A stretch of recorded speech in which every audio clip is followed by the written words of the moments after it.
They shook my hand on Friday, smiled, and said I had a bright future. By Monday morning, I was fired. No warning, no explanation. What they didn't know was that I had something they desperately wanted to keep buried. I'd been at Weston and Chase for 6 years, long enough to know the smell of fresh coffee before sunrise and the sting of missing birthdays and holidays. I wasn't just clocking in and out. I gave everything to that company. Weekends blurred into weekdays, and I wore stress like a second skin. But I believed it would all be worth it. There were rumors about a new department lead position opening up in Q4. I didn't need to hear it from HR. The way my manager, Carl, had been treating me, inviting me into meetings I'd never attended before, asking for my input in front of execs, it was obvious. Everyone in the office could see it coming. "You're basically already in the chair," my teammate Mark had said, patting my shoulder. "They'd be crazy not to give it to you." And I believed them. I stayed late even when nobody asked. I took on the messy projects others avoided. I coached the interns, restructured our database systems, even fixed things I wasn't paid to fix. I wasn't just hoping for that promotion, I was earning it, every damn day. The Friday before everything changed, Carl stopped by my desk. He gave me a smile, one of those tight-lipped corporate ones, and said, "We'll talk next week. Good things are coming." I barely slept that weekend. I imagined the meeting 100 different ways, walking into his office, shaking hands, maybe even updating my title on LinkedIn.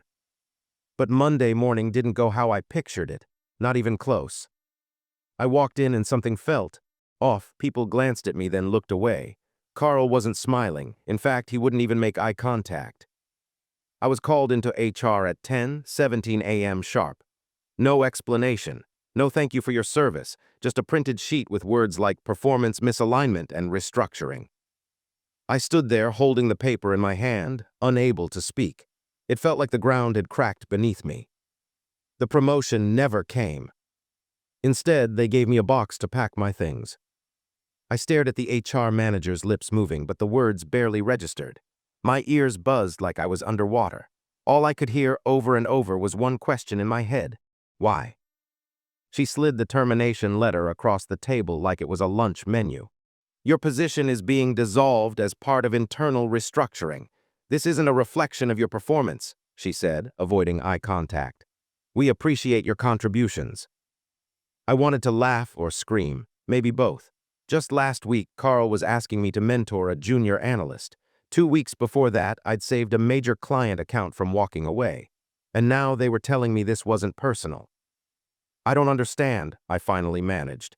"Is this because of something I did, something I didn't do?" The HR manager shifted uncomfortably. "I'm just here to walk you through the process," she said like a script. "If you have questions, I suggest following up through the legal department." Legal department? That hit like a slap. When I walked out of that office, carrying the small box they gave me, I kept my eyes on the floor. I didn't want to see their faces. I didn't want to see the pity or the fake surprise, or worse, the relief that it wasn't them. Mark passed me in the hallway but didn't say a word. Just a quick glance, then he turned away like we'd never spoken before. By the time I stepped outside, the cold air felt like a punch to the chest. I stood on the sidewalk for a long time, holding the box of my career, my memories, my late nights and sacrificed weekends, all of it reduced to a few folders, a mug, and a dying office plant. I sat in my car with my hands on the wheel, not starting the engine, just sitting. It didn't feel real. How could everything change so fast? But the worst part wasn't being fired. The worst part was how fast they erased me, like I'd never mattered at all. The first few days after I was fired felt like a blur. I kept thinking someone would call Carl, Mark, anyone. Maybe they'd tell me it was a mistake. Maybe someone would admit it was politics or bad timing or just a miscommunication. But my phone stayed silent. So I started calling them. First Carl, straight to voicemail. I left a message, kept it calm and professional, no response. I tried again the next day, still nothing. Then I messaged Mark, just a quick text. "Hey man, can we talk? Just want to understand what happened." He read it, never replied. I reached out to others, people I thought were friends, people I'd helped, people I'd defended in meetings.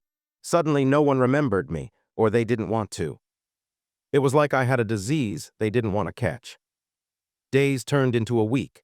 I updated my resume, half-heartedly scrolled through job listings, but every time I tried to write a cover letter, I just sat there, staring at the screen. How do you explain being fired without knowing why? I didn't tell my parents. I couldn't. My dad would be disappointed and my mom would just worry. I told them I was taking time off to figure things out. But really, I was just trying to hold myself together. Bills didn't care that I was fired. Rent was due. My savings were enough for a few months, maybe. After that, I didn't know. Some nights I'd lie in bed and replay everything. Every meeting, every email, every smile I thought was real. I questioned everything. Did I miss a sign? Was I naive? The loneliness hurt more than the firing.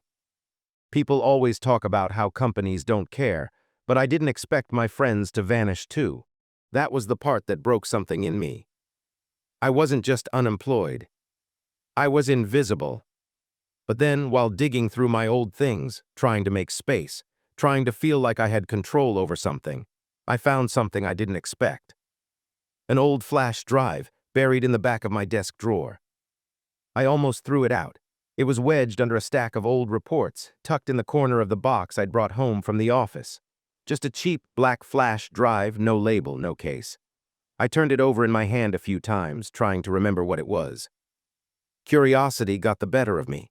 I plugged it into my laptop, expecting to find nothing more than outdated documents or a presentation from years ago. But it wasn't empty. There were a few folders. One of them was titled Temp Exports. That sounded familiar, something from a project I worked on with the finance department a couple years back. I clicked it open. Dozens of spreadsheets loaded instantly. At first, I didn't think much of it, just numbers, but the more I scrolled, the more I felt my stomach tighten. These weren't just reports, they were internal financial statements, and not the kind meant for public eyes. I recognized the project. It was a vendor audit I helped run when we suspected one of our suppliers was double charging us. I remembered flagging something odd, inflated numbers, strange payment cycles, but back then I was told to drop it. It's been handled, they said. Now looking at the files again, it was clear something wasn't handled. The payments didn't add up. Names were listed on expense reports that didn't match the approval logs. It was subtle, buried under layers of accounting tricks, but it was there. And not small either. We were talking hundreds of thousands of dollars in padded invoices, fake consultant fees, and internal approvals that made no sense. I sat back in my chair, staring at the screen. My hands were cold. Was this what they didn't want me to find? Had they fired me because of this? I hadn't even remembered saving these files, but now I couldn't unsee them. For the first time in weeks, I didn't feel sad or broken. I felt something else entirely, like the ground had shifted again. But this time, it shifted in my direction. I spent the next 2 days doing nothing but digging. I barely ate. I barely slept. Every time I opened a new file on that flash drive, more pieces started falling into place, and the picture wasn't pretty. There were repeated payments to the same vendors under slightly different names. The kind of changes you'd miss unless you were looking closely. Morris & Co. Consulting 1 month, Morris Consulting LLC the next. The same address, same amounts, different invoice numbers. It was sloppy, rushed, like someone was trying to cover tracks before anyone could catch on. And here's the thing, I recognized the digital signature on most of the approvals. It was Carl's, the man who told me I had a bright future, the man who stood behind me smiling, all while nudging me straight off a cliff. At first, I questioned myself. Maybe I misunderstood something. Maybe there was a perfectly legal explanation. But the deeper I went, the more it became obvious this wasn't a mistake. This was fraud. And I had proof. I felt sick, not just because of what they were doing, but because I'd been part of it without knowing. I'd built reports they later used to justify these payments. I'd sat in meetings, nodding along while they twisted my work into a smokescreen. Was this why they fired me? Did they think I knew? Or were they just being safe, cutting me loose before I stumbled onto something I wasn't supposed to see? I stared at my laptop, my heart pounding. I knew I couldn't keep this to myself. But I also knew what going public meant. I'd be taking on a company with deep pockets, powerful lawyers, and no hesitation about ruining people who stood in their way. Still, I couldn't unsee what I saw, and I couldn't let them get away with it. I took a deep breath and copied the files to a secure folder. Whatever happened next, I knew one thing for sure: I wasn't going to stay silent. Not this time. I sat at my kitchen table, the glow from my laptop casting long shadows in the dark room. The files were saved on a new drive, backed up twice, just in case. I kept thinking, what if I'm wrong? What if this ruins me? But every time doubt crept in, I'd remember those numbers, those forged signatures, the way Carl's smile never reached his eyes. I couldn't ignore it. I called my oldest friend, Jake, someone who always told me when I was crazy, or when I was onto something. "Jake, I found something big," I said, voice low and urgent. He listened as I explained everything, and I could hear the hesitation in his silence. Finally, he said, "You're walking into a hornet's nest, man. You need to be careful." I knew he was right. I'd be up against more than just a company. I'd be challenging a system that protected people like Carl. But I couldn't just walk away. The thought of staying quiet felt like betrayal, not just to myself, but to everyone who had been cheated, lied to, or betrayed because of their greed. "I'm going to talk to a lawyer," I told Jake. "I need to know what my options are." He agreed to help me find one, and before long, I had a meeting scheduled with someone who specialized in corporate whistleblowing. The lawyer was blunt but encouraging. "You have a strong case if you can prove this fraud, but be prepared, they will fight back. You'll need evidence, witnesses, and the courage to stand firm." I left that office with a strange mix of fear and determination. I was terrified of what might happen next: threats, lawsuits, losing any chance at another job. But at the same time, I felt alive in a way I hadn't in weeks. For the first time since I was fired, I had a purpose again. I wasn't just a victim anymore. I was a fighter. It didn't take long before the threats started. At first, just anonymous emails, vague warnings wrapped in polite language like, "Think carefully about your next steps." I tried to brush them off. Maybe it was just someone trolling me or a scare tactic meant to intimidate. But then came the phone calls. No caller ID, silence on the other end except for a low, chilling breath. One evening, I found a note slipped under my door. No signature, just a warning in sharp handwriting. "Stop digging or you'll regret it." For a moment, I froze. My heart raced, and I felt the weight of the silence pressing down on me. I wanted to run, to disappear, to erase every file and forget everything I'd found, but I couldn't. I reminded myself why I started this. It wasn't about revenge. It was about justice for the people who'd been cheated, for the truth that deserved to be known. I called Jake. "They're trying to scare me off," I said. "I don't know if I can do this." He didn't hesitate. "You can, you have to, you're not alone in this." The lawyer advised me to document everything, every message, every call, every strange encounter. They told me to stay vigilant but to keep pushing forward. Every threat was a test, a push to break me, but instead it steeled my resolve. I realized something. If they were afraid of me, it meant I was on the right path. And I wasn't about to back down. Just when the pressure felt like it might crush me, I got a call that changed everything. A reporter from a local news station had heard rumors, whispers about a whistleblower at Weston and Chase. She wanted to meet. I was scared. Talking to a journalist meant putting myself out there, opening the door for public scrutiny, maybe even lawsuits. But it also meant my story could be heard.